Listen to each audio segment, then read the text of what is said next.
South ఇండియాలోనే biggest sorry store మన Varahi silks మన విజయవాడ ఎంజీ రోడ్ లో డిసెంబర్ 4వ తారీఖున ఘన ప్రారంభం.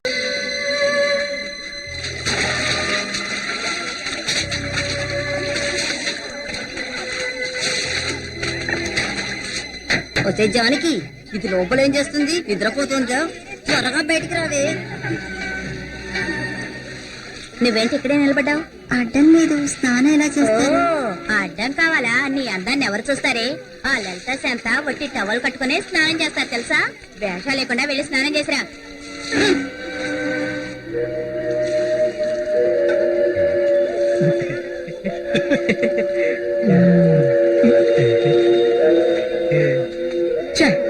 వీళ్ళింతవరకు నాకేమీ చూపించకపోతే నేను ఏం చేయాలి? ఎవరది? మంచి సీన్ చూసే ఛాన్స్ మిస్ అయిపోయింది. ఎవరు? ఆ తలుపు దగ్గరకేసి. బట్టలుతికే రాయి మీద జారిపడి తల బగిలి చచ్చినట్టుగా ఉండాలి. చప్పుడు లేకుండా పని కానిచ్చే. ఒక్కొక్కళ్ళకి 50,000 రూపాయలు మీ ఇంటికి చేరతాయి. ఏమంటావు? 50,000? అంత డబ్బు సంపాదించాలంటే నీలాంటి వాళ్ళు ఎన్ని చోట్ల పడు. అదే 10 నిమిషాల పనే కదా. మరి ఏమంటారు? అలాగే సార్. అయితే పని మొదలెట్టండి.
ఏమైందమ్మా?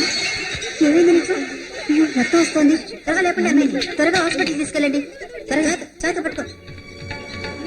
నీ పేరు? ఎన్నేళ్ళు? సరే, అక్కడ వెయిట్ చేయి, డాక్టర్ వస్తారు. ఇక్కడే రండి.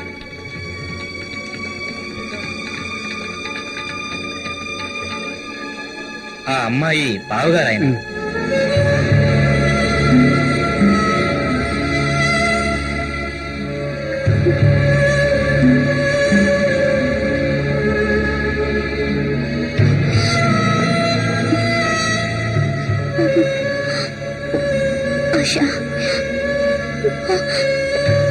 Hello David. ఇది పోలీస్ కేసు కావడం వల్ల నేనేం చేయలేకపోయాను.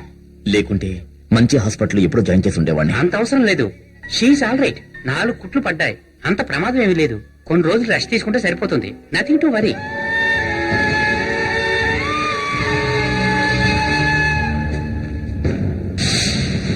సార్, ఆ వంతునైనే చంద్రారెడ్డి మహిళా జైలు చేయలేరు.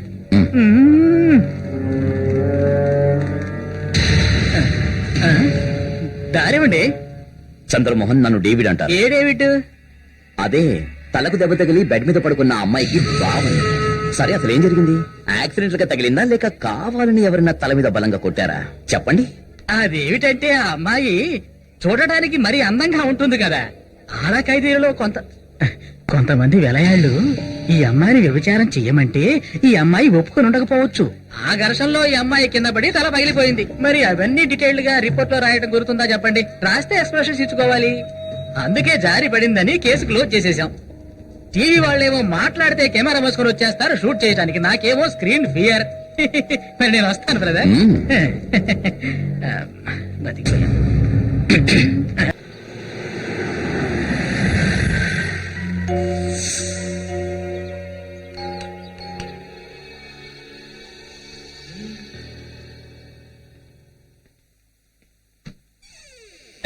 ఎందుకు తలుపులు మూస్తున్నావు? తలుపులు తెరు. నీకేం కావాలి? సార్, సెషన్స్ కోర్టులో డాక్టర్ బన్నీపాల్ హత్యకు సంబంధించిన కేసులో ఆశ అనే అమ్మాయి తరపున రేపు నేను ఒక బెయిల్ పిటిషన్ మూవ్ చేయిస్తున్నాను. దాన్ని మీరు గ్రాంట్ చేయాలి. వేరే మార్గం లేక నేను మీ దగ్గరికి రావాల్సి వచ్చింది. నిజానికి మీ ఫ్యామిలీ అంతా మా వాళ్ళే అనుకుంటున్నాను. ఈ లోకంలో కొంతమందికి ఒక చెడ్డ అలవాటు ఉంటుంది. కష్టాల్లో మునిగిపోయి ఉన్నప్పుడు ఎవరో ఒకరి కాలు పట్టుకుని ఎలాగైనా పైకి వచ్చేస్తారు. సాయం చేసిన వాడిని తర్వాత పట్టించుకోరు. అది తప్పు సార్. నేను మీ దగ్గరికి ఒక ఫేవర్ కోసం వచ్చాను. భట్కారు మీరు చెయ్యాలి, చేస్తారు. లేకుంటే మళ్ళీ మీ దగ్గరికి రావాల్సి ఉంటుంది. రప్పించకండి, రిక్వెస్ట్ ఇది.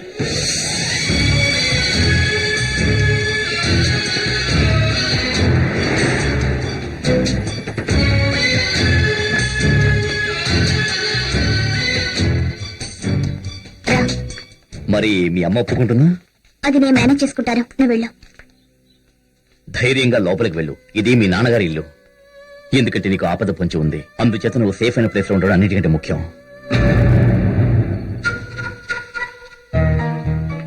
సానియా,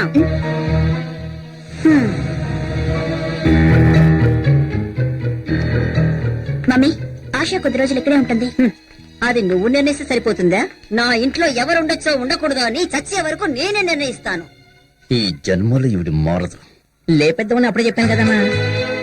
ఈ ఇంట్లో ఉండే హక్కు ఆశకు కూడా ఉంది. ఆహా, ఆ హక్కు ఎలా వచ్చిందో తప్పుడు పుటక వల్ల వచ్చిందా? తను కూడా డాడీ కన్న బిడ్డ, నా చెల్లెలు.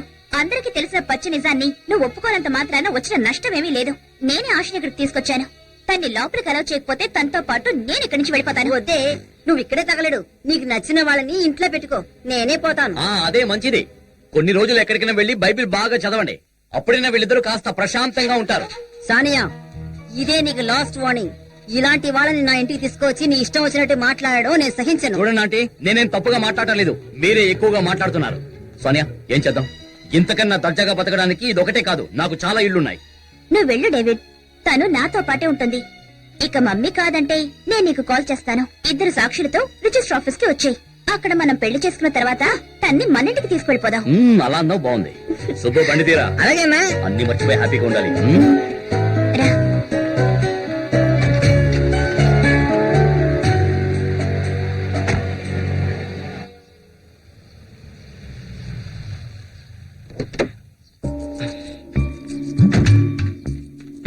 ఈ ఉమా తలుసుకుంది ఏదైనా జరిగిపోతుంది టీకే. జరిగితే మరీ మంచిది.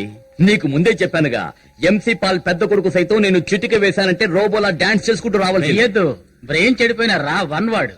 నేనొక వైరుతో వచ్చాను.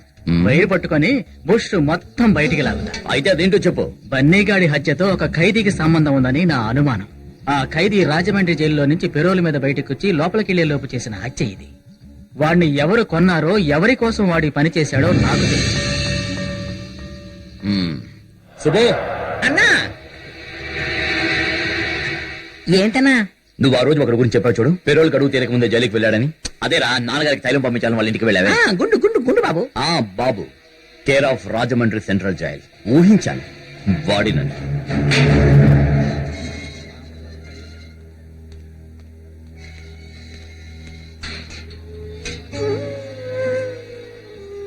క్షేమంగా ఉన్నావా?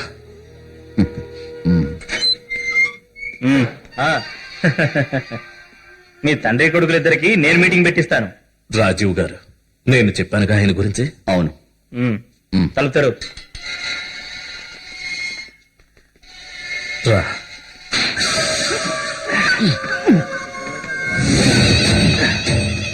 ఇలా రా. అదిగో, నువ్వు వెతుకుతున్నవాడు వాడే. వీడి నా గుండు బాబు. అవును. ఈసారి పెరోల్ మీద వచ్చినప్పుడు వాడేదో ఘనకార్యం చేశాడని ఇక్కడ అందరూ అనుకుంటున్నారు. వీడు బయటకు రావాలంటే ఇంకోసారి పెరోల్ దొరకాలంటే కనీసం సంవత్సరం పడుతుంది. ఎప్పుడు కావాలన్నా పెరోల్ ఇచ్చే అధికారం ఒకరికి ఉంది, ముఖ్యమంత్రికి. అతన్ని అప్రోచ్ అవుతా. ఉమ్.